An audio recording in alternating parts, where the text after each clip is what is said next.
Welcome, everyone. I'm pleased to host today's webinar on Preparing for Change, the impact of the new climate disclosure ordinance on Swiss companies. My name is Natalie Benz. I'm a sustainability advisor and sustainable finance lead at South Pole here in Zurich. I have the pleasure to host this webinar with great experts today on a topic that is not only of great significance and relevance for the financial industry, but also for the real industry. Before we start, some housekeeping rules. You're all muted and will unfortunately not be able to unmute yourself. However, we encourage you to send us any questions that you may have via the question box. This webinar should serve as a platform for knowledge exchange, so we'll try to answer any questions in the 15 minutes Q&A session planned in the end. For any unanswered question, we will try to answer them in a follow-up with after the webinar. So please do not forget to state your name if you would like to ensure that your question is addressed. What are the objectives for today? So hopefully after the webinar, everyone should have a good understanding of the new ordinance on climate disclosure, understand its alignment with the globally recognized task force on climate-related financial disclosure, the best practice recommendation and climate risk and opportunities disclosure that it entails, and understand how to navigate through the complexities of this new ordinance and the TCFD and how to start now.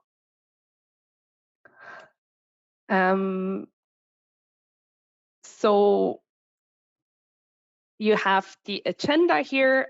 I have the honor to be joined today by 4 experts.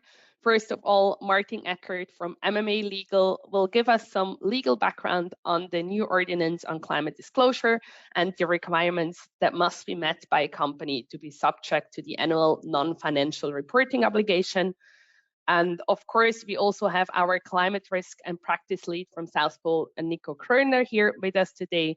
He will help us shed some light on the intersection of the Swiss disclosure framework, the TCFD, and the assessment of risk. Then we have Sebastian Glink, who is CEO and founder of CLIMADA Technologies, our physical risk analytics expert today. He will give us some insight on the physical risk assessment. And last but not least, we have Theodora Feierabend here, who is ESG project manager from Wienerberger, and will share with us some best practice insight on how to approach the TCFD and the implication for organization in terms of risk management and strategic planning. Just quickly, I'm not sure, probably most of you are familiar with who South Pole is. South Pole was founded in 2006 by 5 young social entrepreneurs from ETH. We are a profit-for-purpose company with more than 1,000 employees nowadays across the globe, with a common goal to enable corporates to reduce their impact on climate change while mitigating risk and creating value. South Pole climate solution business ranges from agriculture value chain to renewable energy and circular economy, but we also have our own consulting practice that is really focusing on climate risk, which we also focus the webinar on today. With that, I think I can hand over to Martin. He seems to be already ready, who will give us an overview of the legal perspective of the disclosure first.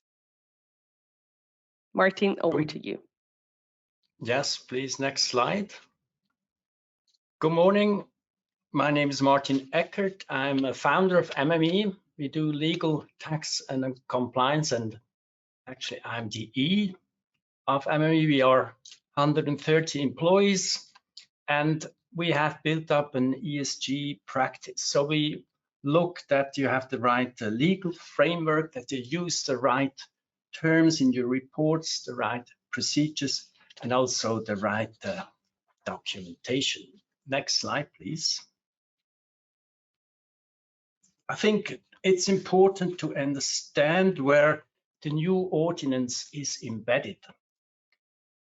According to the existing law, so the Swiss Code of Obligation, the big companies have to issue a non-financial report.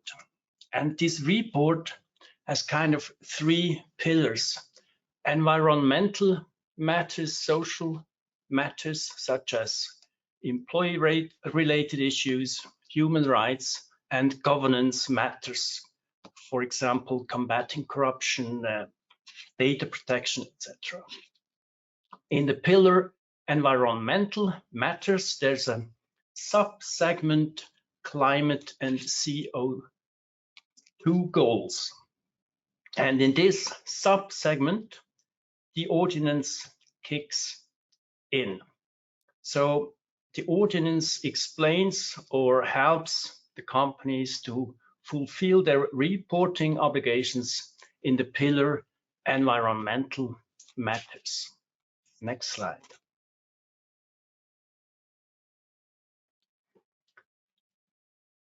The first question is, when does it kick in? The ordinance is taking effect as of January 24. So that means that the first reporting period you have to cover is the business year 2024. And then the first report has to be issued and published in 2025. So you have a 1 year time now, so 23, to prepare the next reporting period. And why do we need a new ordinance? I think it's important for our government that there is transparency on the climate impact of your activities. It's also important to have sustainability transparency for the financial sector. And Swiss law should be aligned with international climate disclosure standards. So the disclosure is or has several goals. So one is financial risk. What kind of financial risk does a company incur as a result of climate-related activities? Then the other view, the view of the environment. What is the impact of the company's business activities on the climate? So you have to issue and make transparent your reduction targets set for direct and indirect greenhouse gas emissions, and also how you intend to implement these targets. Next slide, please. If your organization has to decide or to make sure that you fulfill the mandatory implementation, and if not, you have an option to do this optional. The big companies, so companies of public interest, which have an annual average of at least 500 full-time positions and a balance sheet total of at least 20 million Swiss francs or sales revenue of at least 40 million, they have to issue such a non-financial report. I think by today you should know whether you fall under this obligation or not. But I think it's important to think about if you are not obliged to report, whether you do it voluntarily. And I think there are important benefits of such a climate disclosure.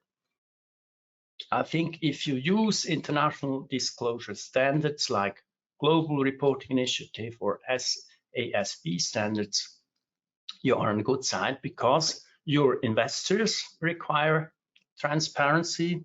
So banks and insurance companies also give you credits or insurance coverage. It's also important in M&A transactions. More and more you have in the due diligence, ESG due diligence.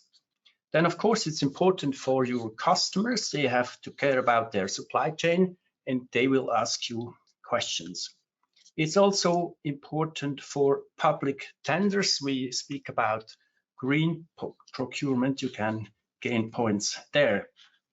And it's important for your employees. I think they need or they like a purpose if they want to go to work for you. Next slide.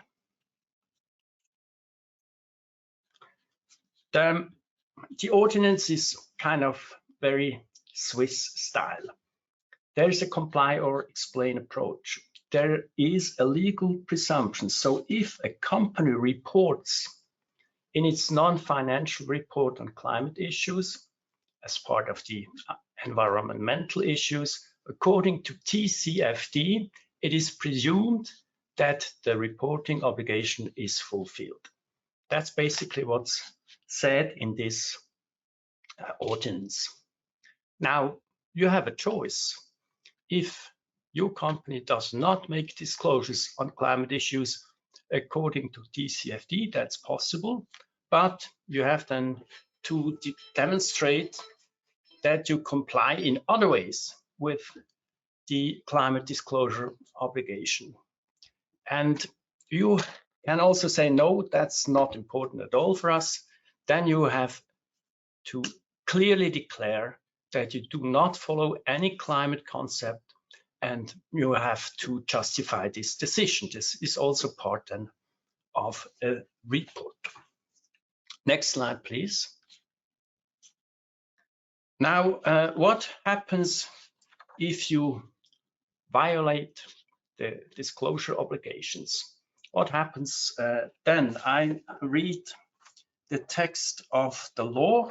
A person shall be liable to a fine not exceeding 100,000 Swiss francs if he or she willfully commits any of the following acts: provide false information in the reports, or if they do not make the required reports, or if you fail to comply with the statutory obligation to retain and document the reports.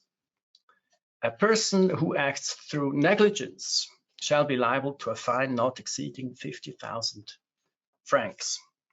So you can imagine that there is now a real concern on the top level of every company. How do I make sure that my report is correct and that it does not contain any false information? I think this needs documentation. It needs legal checks and assurance, and I think a very clear sign-off procedure. The risk is at the top level, so the board members and the top management, and it is an official offense. That means that everybody can go to the police and deposit a Strafanzeige.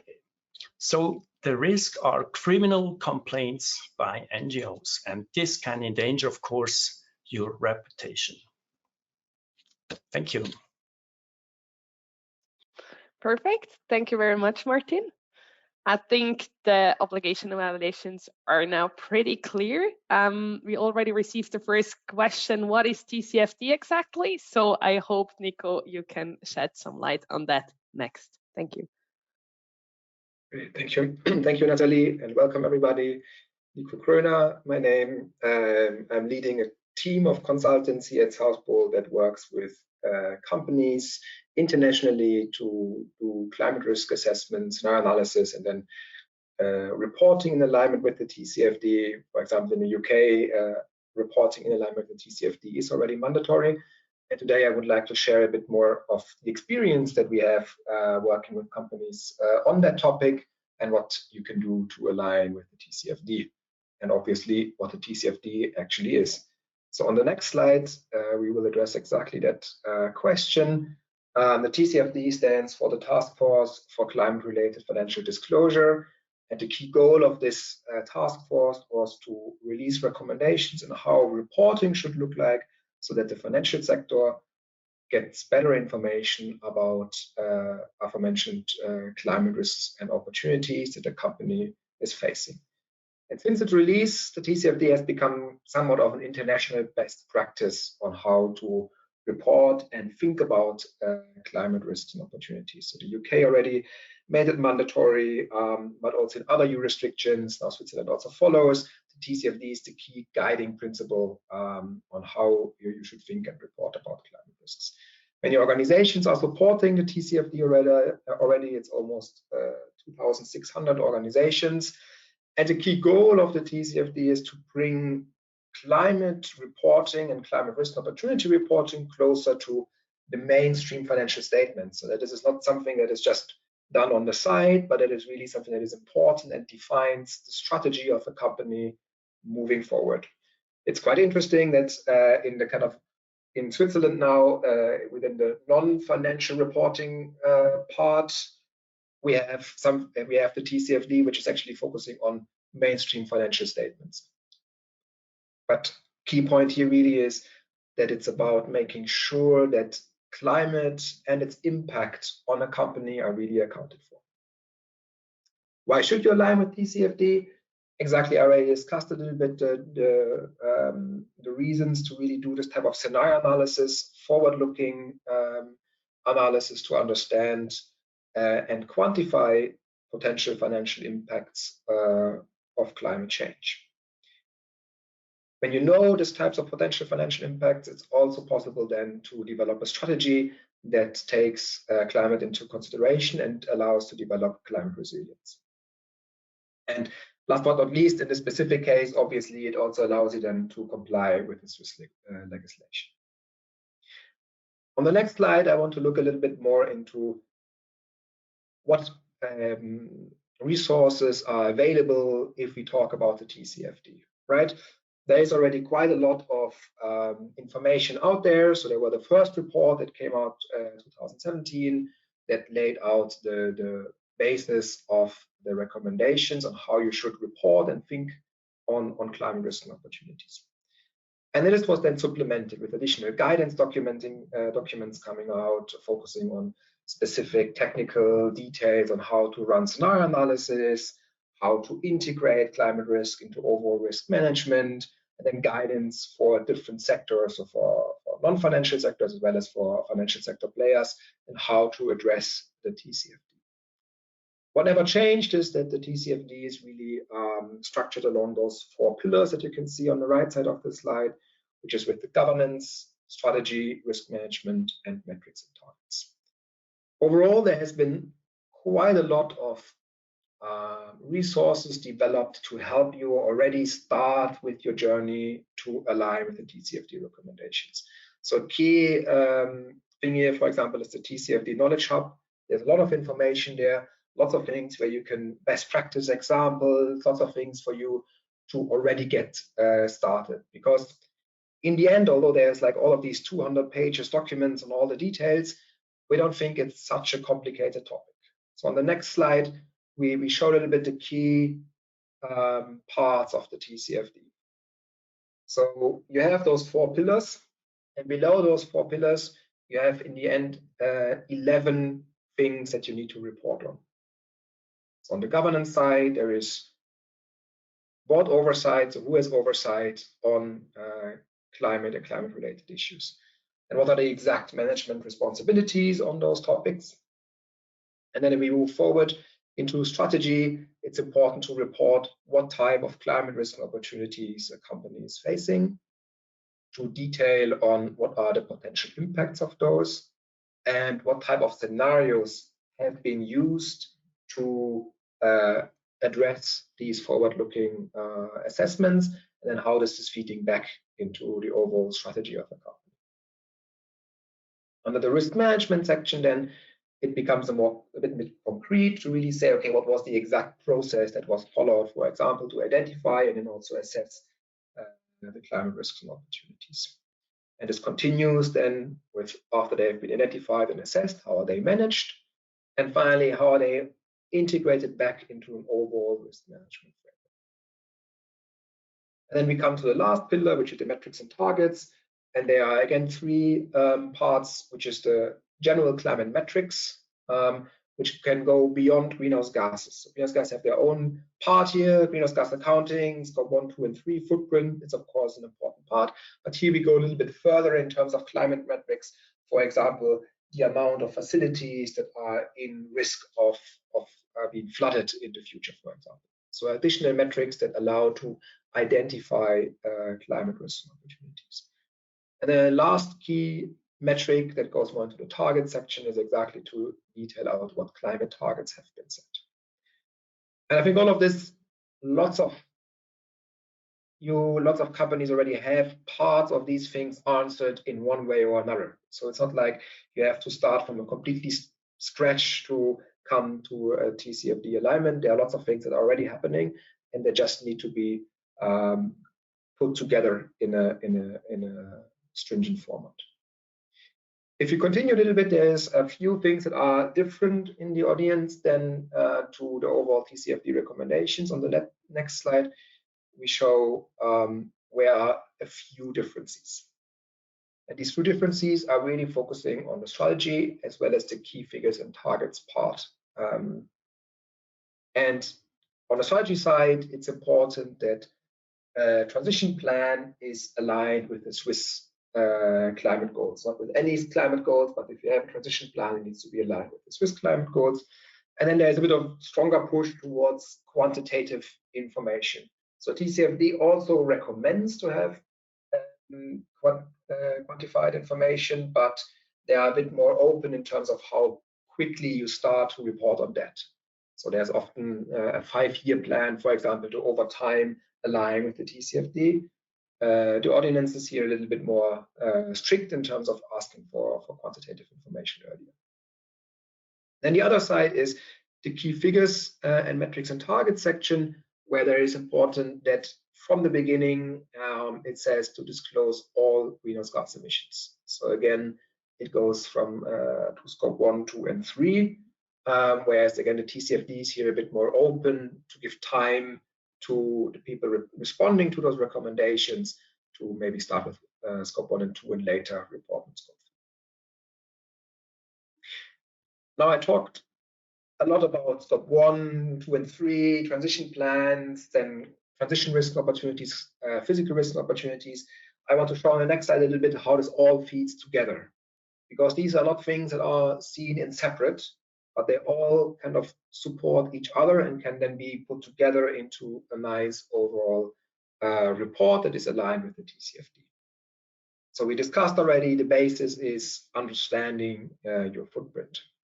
But then understanding your footprint already allows you and directly flows into any work that you do on target setting, for example, setting science-based targets. But it doesn't stop here, right? So if you have set the science-based target, you have worked on your footprint, then you're only a small step away to also have first good information on your transition risk opportunities, because obviously your transition risk opportunities are directly linked to your footprint as well as your the targets that you have set for yourself in the future. So they are all very linked together. A little bit on the side are the physical risks, because they have a bit of a different view in terms of the impacts and the risks and opportunities, but they are still, it's still important to look at them in unison. So there's clear that you don't take any action to prevent a certain transition risk from happening, but then increase your vulnerability, for example, to potential physical risks. But overall, they then should flow together into this TCFD report. The last minutes that I have, I would like to spend a little bit more on exactly the transition risks and physical risks and opportunities, just to give you a bit more flavor of what this exactly means. So on the transition risk side, we have opportunities that go into different categories: policy, legal, market, reputation. And on the risk side, it's about markets, resilience, and different energy sources. If you go forward, on the physical risk side, the TCFD is generally dividing these risks into acute and chronic risks, and they are all related to how climate change could impact you through direct climate events, meaning increasing in drought risk, a change in heat wave frequency, or just a change in the overall temperature and precipitation patterns that would, for example, lead to crop failure. So these are the two types. The physical risks really related to the climate changing itself, and then the transition risks are really related to, if we transition to a low carbon economy, what kind of regulatory impacts you could have. And I see already, Natalie, you come visible again. So I have one more slide, and then I'm finished and can hand over to Sebastian, because the next slide is our perfect overhead to hand over to Sebastian.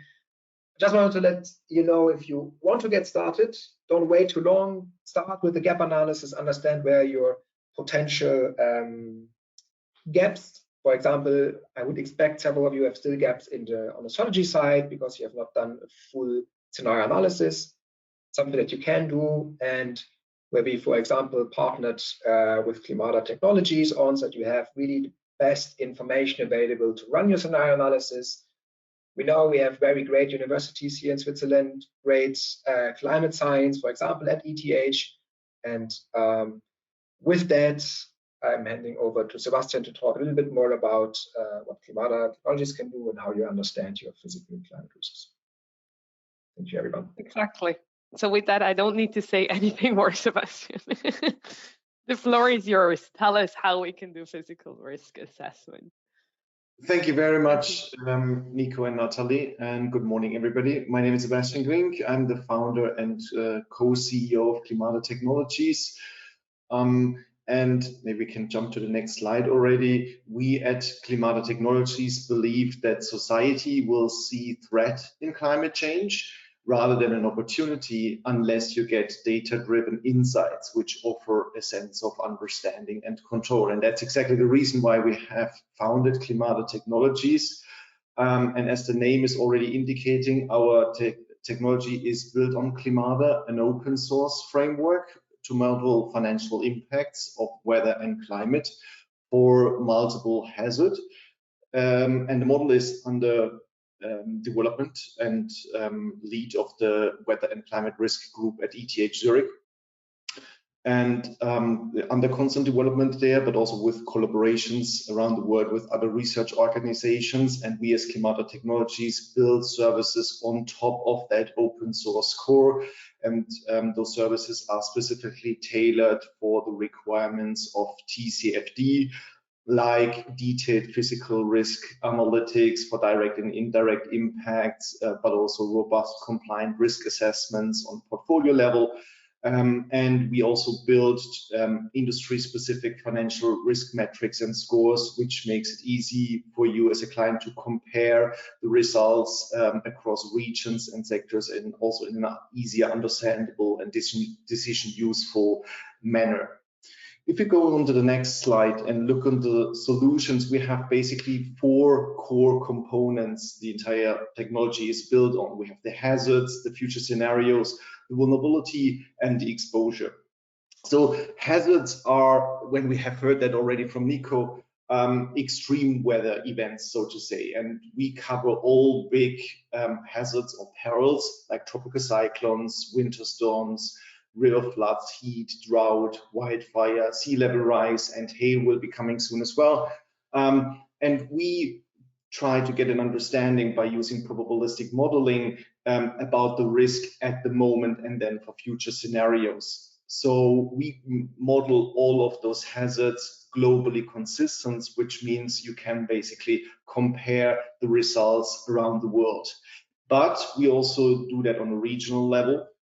Like for Switzerland, Austria, and Germany, on a also more granular level, if this is required. As I said already, the source of the ingoing data, input data, is open source, but we have also the flexibility to interact and access individual private data from third-party providers. So we are extremely flexible on that. So that's the hazard side, and then we combine that with future scenarios and climate models, so to say, where we analyze how the frequency and the intensity of a certain hazard, like windstorms, for example, changes over time based on different future warming levels. And here we work with the usual IPCC scenarios, so either SSP or RCP, so shared socioeconomic pathways or representative concentration pathways. And we have the flexibility to analyze different time horizons into the future, because you're interested in how are those hazards developing over time from now until 2100, for example. And you're also interested usually in the unknown. So what are the extremes in those scenarios, which we call tail risk, and the probabilistic modeling approach allows us for that. And then we combine this, so the hazards, the future scenarios, with your individual exposure data. So where are your assets? And therefore we need the address or latitude and longitude from your assets, and ideally the value of that building or asset at the end, and the asset type. If we don't have that data available, we have also the possibility to combine that with satellite information, like for example, night light intensities, and basically combine that with other third-party data providers like building data sets or population data sets, which gives us an understanding where the assets are located. And the fourth component is the vulnerability aspect, the impact. So a vulnerability curve or an impact function gives you a correlation between a certain hazard intensity, like windstorm or storm intensity, to a damage of a building. And we have default vulnerability and impact functions available for all kinds of hazard and building type information. But we have also the possibility to work together with your data and calibrate those vulnerability functions individually for your asset classes and portfolio. If we go to the next slide, we see an example we have done for a client where we have analyzed the impact on the price of commodities. So next to droughts, heavy rainfall leads to reduced yields, and this has a significant impact on the price of commodities. And here we want to show you an example with more details about the heavy rainfall rather than the drought. And you see here two key climate indicators, how we call them. So the first one is the largest one-day heavy rainfall amount or event in a year. So what was the most significant event on a daily basis in the entire year? And the second parameter, the climate indicator, is if you look at the largest 5 consecutive day heavy rainfall event. So those two parameters give you an indication when you had heavy rainfall at a certain location. And first, we look at the baseline, which is basically getting an understanding about how the risk of and the distribution of heavy rainfall was in the past, so until now. And you see here values for certain locations here based on the distribution, what we saw in the past. And then we combine that with, I mentioned before, with the future scenarios and analyze for 2 different time steps, in this case, medium term for 2030 and long term for 2050, how the amount of those days or the amount of rainfall changes over time for 2030 and 2050. And that's what you see here. You see here all across the board increases by 4 to 10% or even 11%. And on the left-hand side, you see a map where you see on the top basically how the historical average is on this daily basis and how that changes for 2050 under the SSP 8.5 scenario for 2050, where we have analyzed it on a spatial level here across the entire US. One last thing here, you see also we have introduced a physical risk rating, which goes from very low to very high. In this case, it's starting at low to very high. So basically here, in this case, 4 categories, which makes it easier for you because you need expert knowledge in order to understand what this rainfall amount means and what that increase amount means. And we basically put in here our knowledge and expertise to translate that in an easy, understandable physical risk rating, which gives you an indication: is it very risky, or is the risk very low? If you go to the next slide, on our last slide, we want to summarize a little bit what our market observations are. And we see that clients are on very different levels and speeds when it comes to this entire TCFD reporting. What we see that companies start usually from a very qualitative reporting and now develop further and further to a more quantitative reporting, like where you do the analysis for physical risk, but also transition risk on a more quantitative level. And then what we also see is that companies usually say, okay, we need to do this reporting, which we call tick boxing, right, to a more resilience base. And resilience is that companies really want to understand after they have done the tick boxing exercise, how nature is really impacting their business and want to go deeper and deeper into the analytics and the quantitative assessment and get an understanding how they could adapt. And what we also see is this behavior from silo to integrated. And silo means that we see, yeah, the topic, it started from the topic is not important at all, and primary focus on transition risk, and physical is secondary. That's usually how the company starts, and also seeing it as a separate topic, to a more holistic approach, to see the entire big picture, what we have seen before, right, and also integrated with integration when it comes to data exchange, for example. And if you look from risk to opportunity, that's basically back to my intro. Climate change is seen as a threat and a risk, but with the journey from qualitative to quantitative assessment and using more analytics to get a better understanding, we see a development towards climate adaptation. So using also technology to analyze the potential impact of different adaptation measures, doing cost-benefit analysis and things like that. And with that, this entire topic becomes an opportunity in climate adaptation. So that's what we see currently from a market development perspective. And with that, I hand back to Natalie and then to Theodora. Thank you very much. Thank you very much, Sebastian. I think that's super interesting. And although it all sounds a bit complicated at first, I'm very happy that we have Theodora here today. So this is all the theory behind the practice. Can you give us some insight on how Wienerberger has done and published its first TCFD report, please? Yes, thank you. Thank you, Natalie. Hi, everyone. You have learned a lot until now what TCFD is all about. And you're probably thinking now how one shall manage this workload. Good news, there is nothing to be afraid of.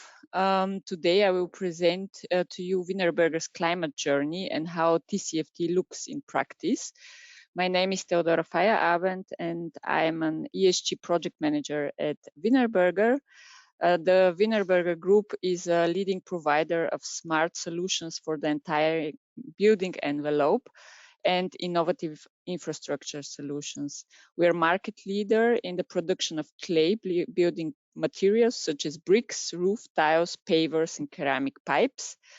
We are headquartered in Vienna and have more than 19,000 employees in 27 countries. We are listed on the stock exchange and we have 100% free float. In my presentation, I will quickly walk you through the three stages of our TCFD implementation approach. Next slide, please. In 2020, Wienerberger became TCFD supporter. As in Austria, TCFD is not mandatory. This was purely voluntary commitment, as we recognize the importance of aligning with international frameworks and standards to tackle climate-related opportunities and risks. This was highly appreciated by our investors and, of course, encouraged. That is why we have back then conducted first a gap analysis to investigate where the open points, and based on the results, we have created an implementation roadmap consisting of 3 stages, basically divided over 3 years. In 2021, we focused first on the governance and risk management pillar. You heard at the beginning, we have these four pillars. We disclosed back then in recommended information around board oversight of climate-related issues, and we have identified climate-related risk and opportunities on a qualitative level. Last year, in 2022, we have deep dived in the strategy and risk management pillar. by conducting a scenario analysis, which was supported by South Pole. And the focus of 2023 lies basically on the last pillar, metrics and targets, where we already report scope 1 and 2 emissions, but as you heard also from Nico, there is more behind this pillar, so we will show focus on that. For us is the upcoming Corporate Sustainability Reporting Directive, the European directive relevant, which will take place in 2024.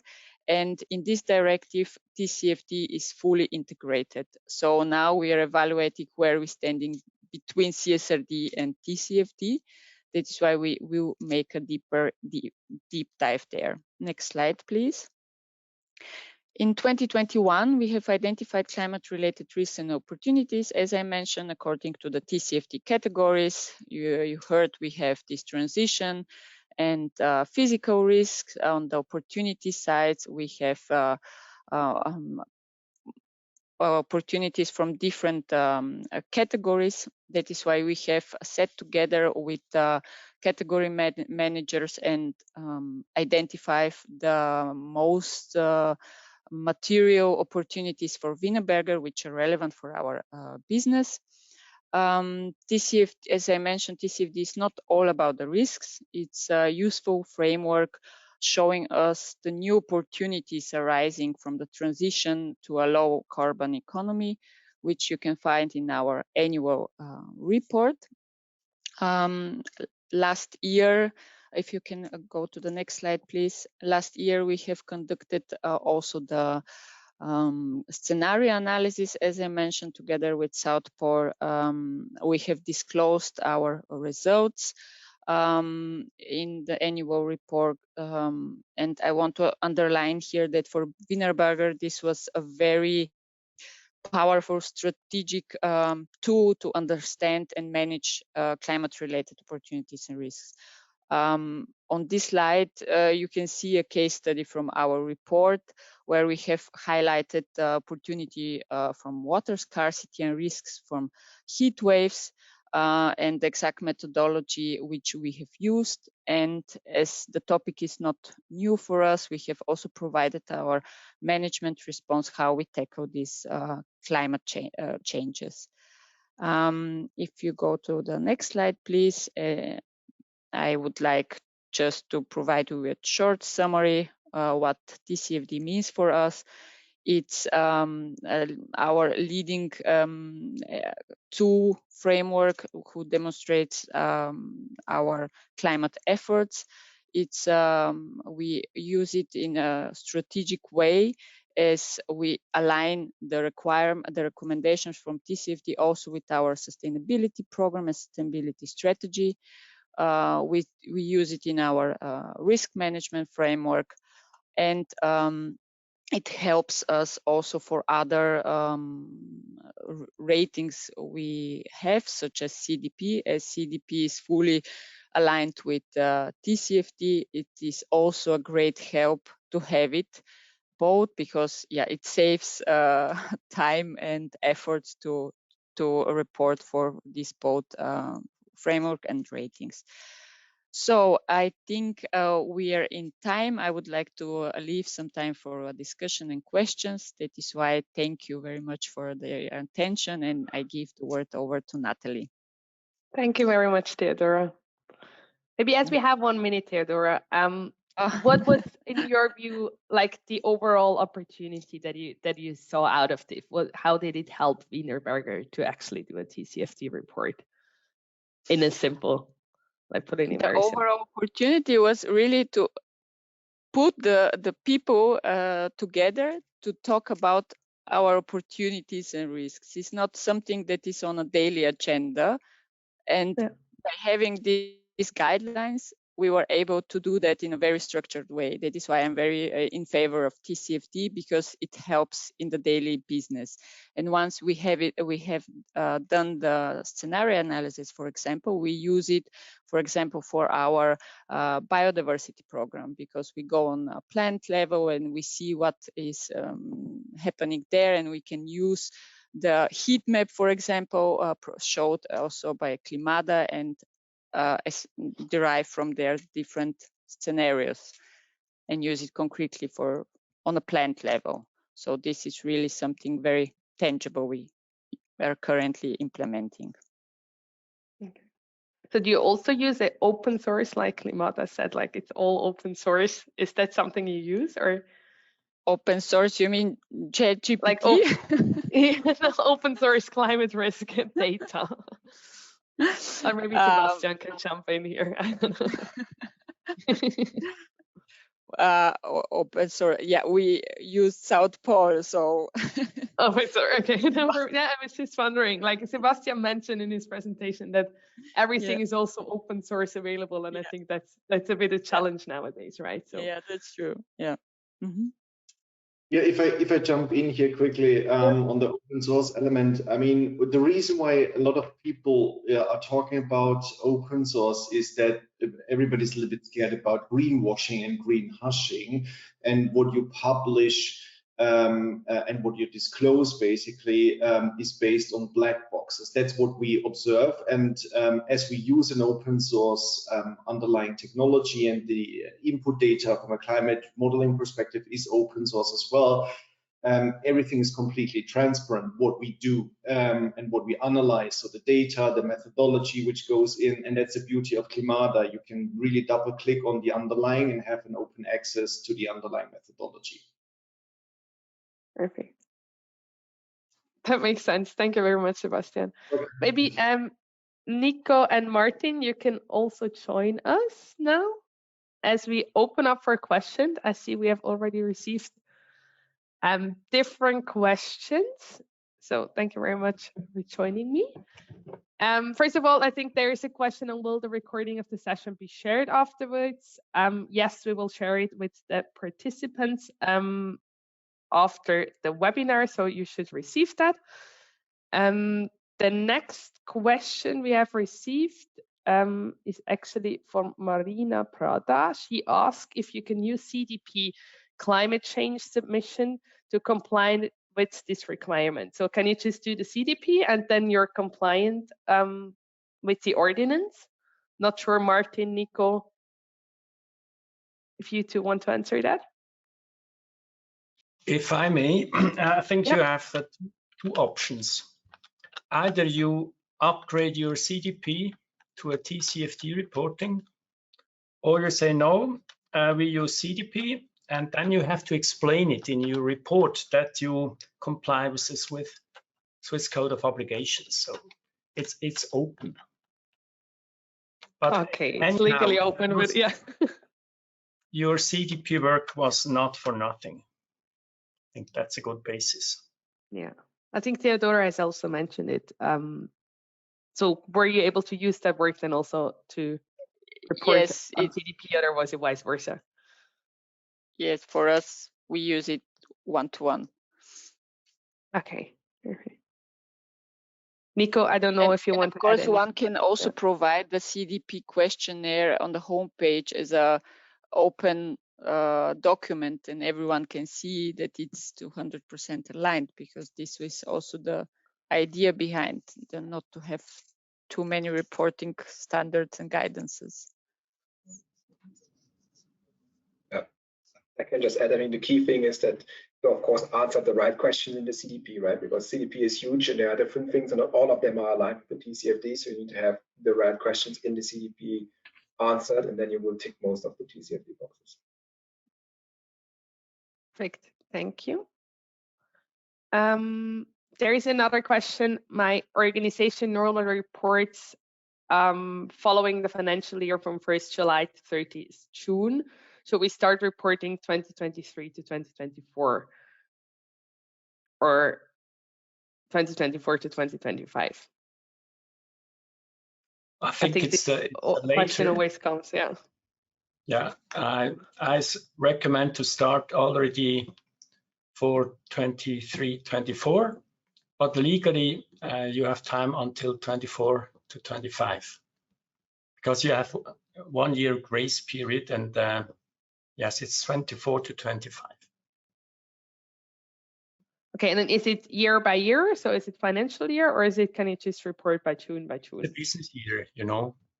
The business, okay. Because you report parallel to your accounts. Okay. Thank you. I think we have another one. Is SBTI mandatory for TCFD? I'm not sure, Nico. Maybe you can answer that. There are always two answers to that. One is towards the Ordinance and the Swiss law, where it's clearly said that the transition plan needs to align with the Swiss climate goals, right? So there you need to be more specific on the Swiss climate goals. On the TCFD recommendations, they're in generally relatively open in terms of how you exactly implement those recommendations. If you have done SBTI, you're for sure, you're kind of sure that your transition plan or your science-based, your target is science-based, so it complies with the TCFD recommendations. Hope that answer helped. Changed a bit the view angle on that. Okay, thank you. There's one German question, so I'm trying to translate. So the Swiss ordinance seems to be stricter than the TCFD. Is that if you report in line with TCFD, are you still reporting in line with the Swiss ordinance, Martin? Do you know that? Yes, that's the content of this ordinance. If you comply with TCFD, then you're okay. You have fulfilled your obligations. That's what's the basic content of this ordinance. So the ordinance is not stricter. It allows you to use TCFD to comply with the Swiss Code of Obligations. So Swiss is not stricter than the rest of Europe. Yes. Okay, perfect. Is the market is talking a lot about mitigation. What is about adaptation? Maybe Sebastian, that is a question for you. Yeah, thank you very much. Yes, true. I mean, the market is talking about mitigation since a long time, and also carbon offsetting. It's a very big topic. However, we hear more and more about climate adaptation. And as we know, we cannot avoid a certain level of temperature increase, even if we go to net zero as fast and as soon as possible. So using technology and data and an underlying model like CLIMADA enables us to evaluate adaptation measures for different climate scenarios. You can basically do cost-benefit analysis and see what adaptation measures make sense under different climate scenarios, seeing basically the financial consequences or potential financial consequences of that. So yes, we see that behavior, if you like, on the market, that the market starts slowly to think about adaptation and adaptation measures and how to adapt. We have the technology in the data to do that, but it's a process, right? I was talking about qualitative to quantitative. So usually we see companies start with a qualitative assessment, go to a quantitative assessment, and we see then as a next step really this adaptation measures, analytics basically, and how to adapt with and using technology for that. So it's a journey to get there, but we see that journey starting. Okay, thank you. That was helpful.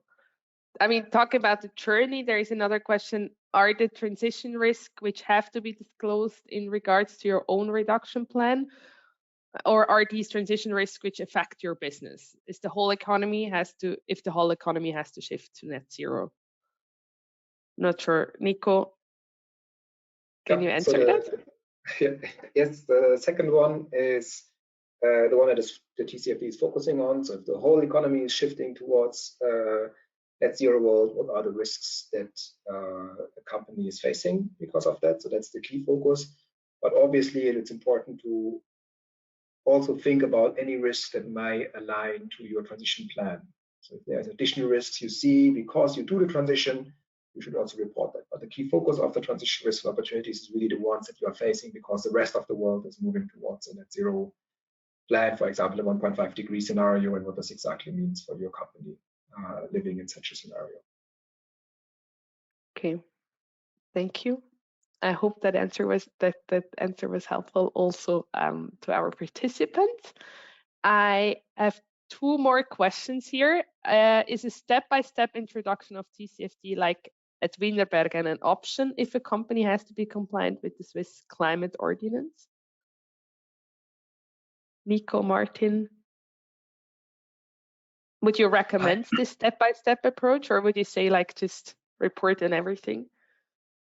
I'd recommend that you, at least in your report, you cover all the, let's say, all the 11 fields, but you can focus on certain fields instead. So that was really in-depth analysis we did in this field, because we see that's from a risk-based approach, this is the most important field or to answer. But cover all the aspects of TCFD, because you have to declare somehow that you apply TCFD in its whole range. So never forget, at the moment there is no authority controlling your reports. It's just transparency. It's just the public who reads your reports, and of course your competitors and investors, etc. But there's no authority. Go forward and focus on the most important issues, but cover it all in the report. I think that's then the legal work to make sure that you have no formal issue. And you still have this year, right, in between, that you can learn and maybe also start reporting on some parts. Yeah, Theodora, I'm sorry.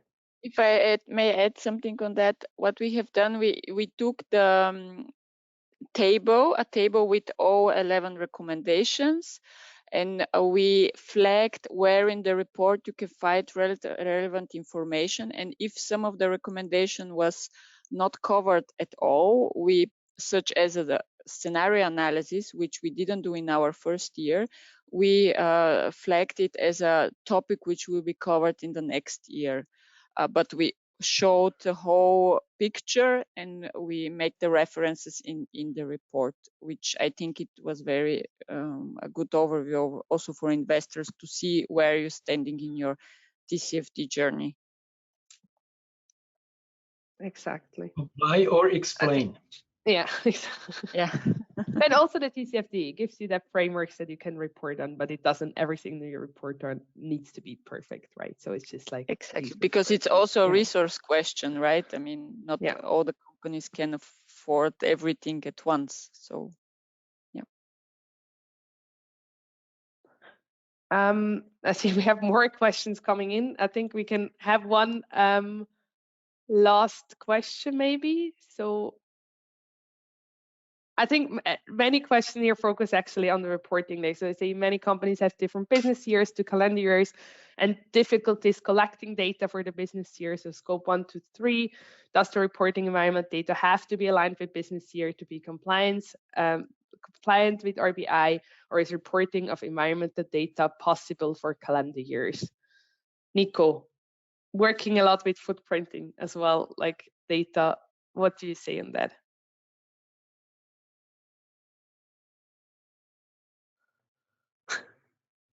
Is it something you can answer or not? Not really. Martin? I think also there it's open. At the end of the day, it must be correct what to report, and if it's really not possible to do it aligned with your business year, then you just report for the calendar year, and then you explain it. I think that's all possible. Exactly. So I think I can also confirm from practice that data currently, environmental data, are not perfect. We're lacking some data of companies not yet reporting, but hopefully I think the TCFD and this regulation will help us to bring more transparency in the field and also be able to report better emission data going forward, right? So I think we have more questions, and I would rather close it here, but we will get back to you. So if you have any more questions, just send them to us. We're happy to reply to you by email. And with that, I thank you very much for being here with me today, all our experts, but also everyone that has participated in this webinar, and speak to you soon.